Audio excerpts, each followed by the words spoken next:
Have you ever witnessed two sworn enemies become something? Well, something more. What does it truly take to forge connection, maybe even trust, when you're dealing with the aftermath of deep conflict and shared trauma? Welcome to the Deep Dive. We unpack compelling stories and try to pull out insights for you. Today, we're plunging into Ashes and Starlight, which is this really captivating fan fiction. It's a Dramione story, the Draco Malfoy and Hermione Granger pairing, and it's caught the attention of so many readers because it focuses on their journey after the Battle of Hogwarts. So we're looking at some fascinating excerpts from this narrative. It's set during that slow, pretty painful rebuilding of the wizarding world. It follows Hermione's determination really to restore what was lost, and Draco's very reluctant, kind of unexpected return to Hogwarts. He's described as scarred by choices he never truly made. Our mission today, then, is to uncover the profound themes woven into this story. We're talking about the complex dance between redemption and prejudice, the really tough process of healing from trauma, the surprising way forbidden attraction can emerge, and how that thin line between enemies can blur into something much more dangerous, maybe even more beautiful. We'll look at their character arcs, how their relationship changes, and how facing adversity together can completely transform how they see each other. Okay, so let's unpack this right from the start. The story opens, and Hermione's back at Hogwarts. The writing really paints a picture of her internal state. It mentions tired eyes, curls barely tamed, a faint crease of worry she hadn't managed to smooth out. Right, and it's clear her motivation isn't like happy nostalgia. No, exactly. It's framed as a necessity. She feels she has to rebuild to stop Voldemort from stealing even more than he already had. Yeah. She feels like a huge weight on her shoulders, doesn't it? Absolutely. And Hogwarts itself reflects that heaviness. Yeah, the visual scars are everywhere. You've got scaffolding on the stone, the astronomy tower's half gone, with these jagged edges exposed like broken bone. Yeah. Even the thestrals. The text points out the skeletal thestral. It's described as a graveyard of memories. Definitely not the place of laughter once was. And what immediately strikes me here is how that physical brokenness of Hogwarts directly mirrors Hermione's internal state and, frankly, the whole wizarding world's trauma. It's not just scenery. It's practically a character itself. That's a great point. It sets this very somber, heavy tone. Yeah, the narrative really hammers home that healing isn't just about fixing walls. It's about mending the internal wounds. Absolutely. But then, just as Hermione is sort of settling into this grim task, the story throws in a real shocker. Guess who walks back into Hogwarts? Against all expectations. Draco Malfoy, which is just such a brilliant move by the author. It completely throws a wrench in things, doesn't it? His first interaction is classic Malfoy, that familiar drawl. Well, if it isn't Granger, back to save the world again, are you? Ugh, you can just hear it. Right. And Hermione's response is sharp, clipped, I thought you wouldn't dare show your face here again. But then, the story immediately gives us this subtle shift in Draco. His sneer is thinner, like cracked porcelain. Oh, interesting. And there's a flicker in his eyes. Tired. Guarded. Not defiant. Not really. That shift is so telling. It immediately makes you question how much of the old persona is just, well, a shield, a defense mechanism against his past, against how everyone sees him. Exactly. What do you think he's hiding there? Well, clearly there's a struggle underneath. He's not the same arrogant kid, but maybe he feels trapped by that image, the weight of his actions, maybe even regret, but he can't show it.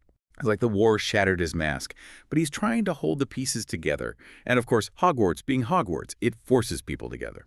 The big moment comes with Professor McGonagall's announcement. She tells the students they'll be paired up for rebuilding projects to restore the heart of this school. And then the bombshell. Yeah, Simon.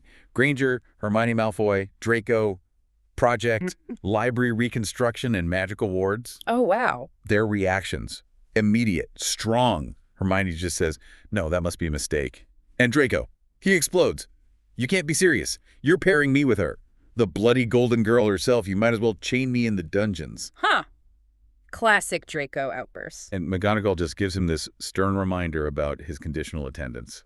You can practically feel the sparks, can't you? Oh, absolutely. And this pairing, it's McGonagall being incredibly strategic. It's not just about, their skills with magic, which are obviously considerable. Right. It's a forced interaction. It's designed to mend not just the library walls, but those deep ideological divides they represent. It's about mending bridges. It immediately sparks those core themes, prejudice, the possibility of forgiveness. Exactly. It's a bold move, really, for post-war recovery. Putting sworn enemies together like that. It's a brilliant setup for conflict and closeness. So Imagine their first workspace, the library. It's described as wounded, rows of shelves splintered, stacks of books singed. Hermione, predictably, is focused, all business. And Draco. He tries sarcasm. Romantic, isn't it? Yeah. But then the narrative adds this key detail.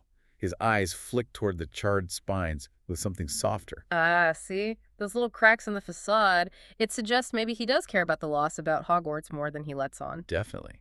And the story quickly ramps up the tension.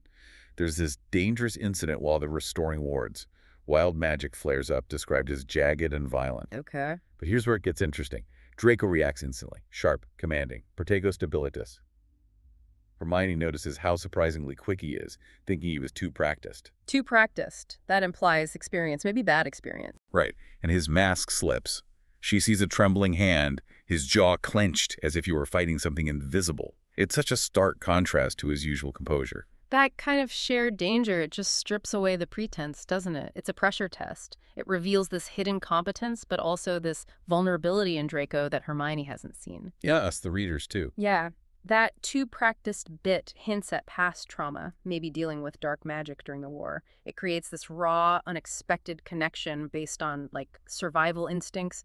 It tells you so much about what he might have endured, even if you won't say it. It completely shifts your perspective on him. Then we get another incredible moment, this time up in the astronomy tower.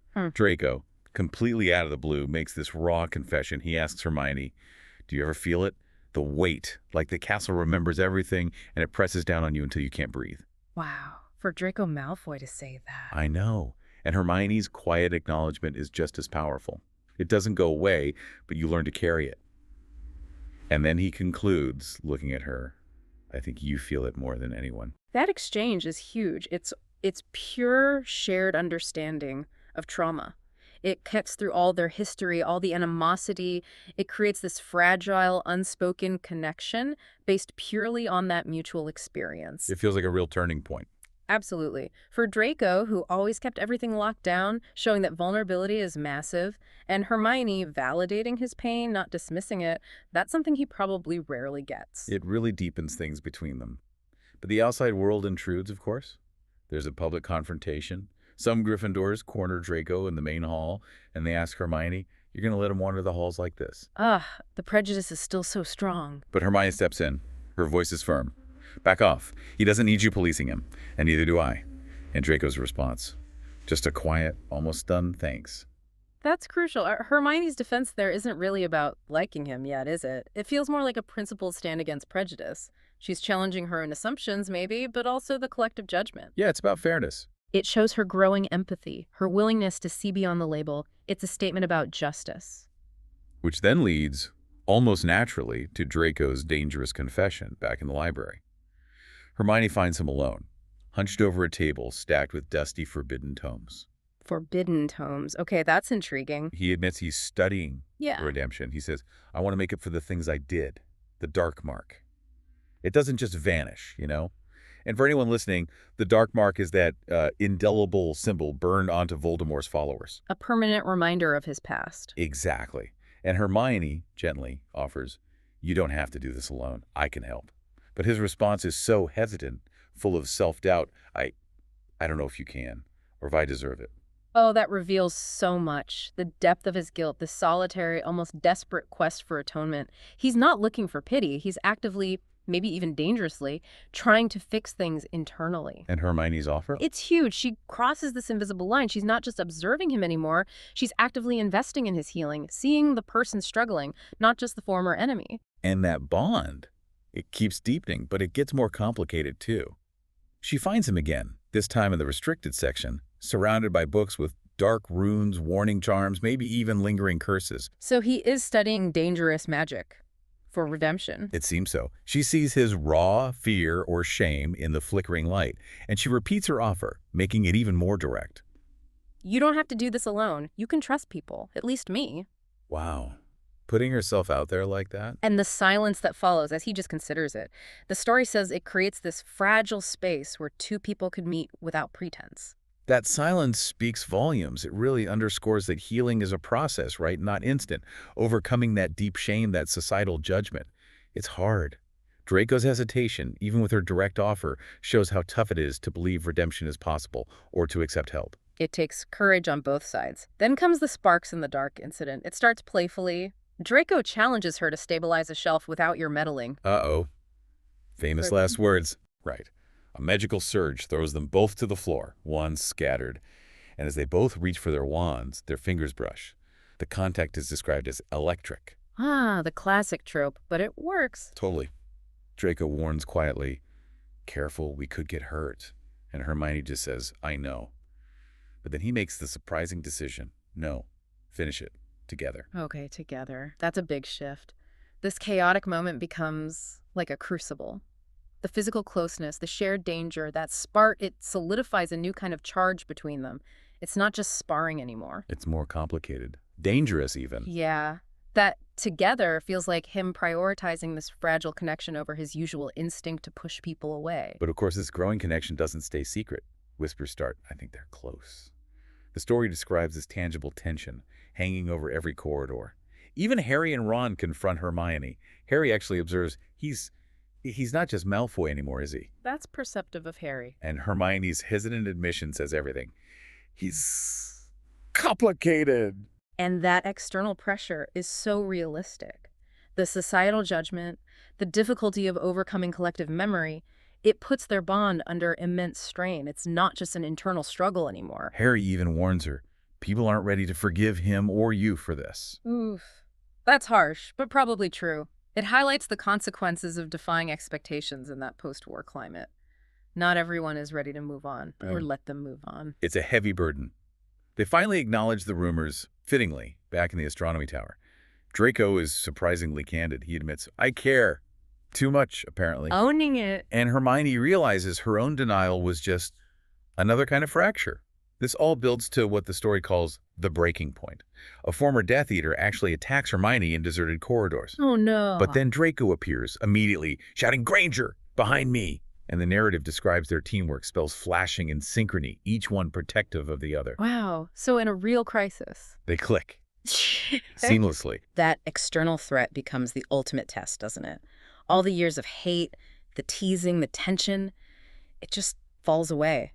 Trust, instinct, survival, it fuses them. It's a powerful demonstration of loyalty, moving way beyond forced partnership to genuine mutual care. It shows who really has your back. Exactly. In that moment, nothing else matters. And in the aftermath, their hands brush again, but this time, neither pulls away. Draco asks softly, "Are you okay?"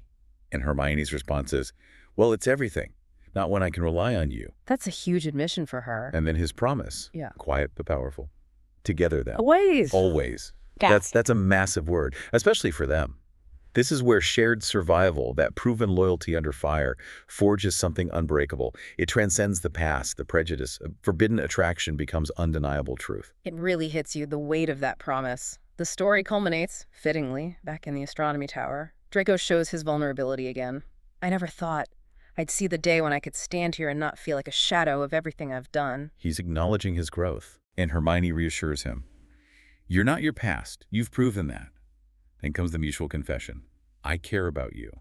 Finally. The kiss is described as not reckless, impulsive, passion.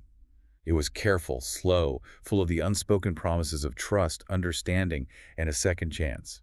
And the declaration, whatever it is, we face it together. In that moment, the story says, Hogwarts feels whole again. That's beautiful. The healing of the castle mirroring the healing and the joining of these two souls. The epilogue ties it up nicely. Years have passed. Hogwarts is healed, no longer scarred. Hermione's a leader. Draco's a respected consultant.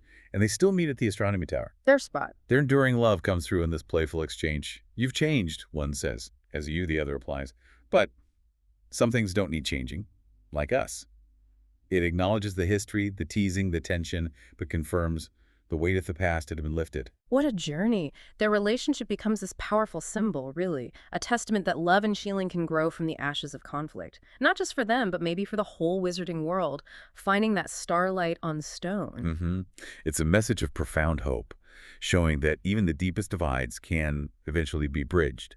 So our deep dive into Ashes and Starlight, it really shows this incredible journey. From bitter enemies to unlikely partners, and then finally to a love forged in the fires of war and rebuilding. It's a powerful testament to how shared trauma, wanting redemption and just having the courage to challenge those deep prejudices can transform the most unexpected connections. We've seen redemption being found, trauma being healed, trust being built, like brick by brick, not just in the castle walls, but in their hearts. Two people who were once on totally opposite sides. Yeah, it's a remarkable arc. It really challenges our assumptions about who can change, who deserves that second chance. And this story reminds us, I think, that true rebuilding goes way beyond just fixing buildings. It's about mending hearts, challenging our own assumptions maybe, and finding light even in the darkest corners. So a final thought for you. What ashes and starlight might be waiting to be discovered in your own life if you're willing to look beyond the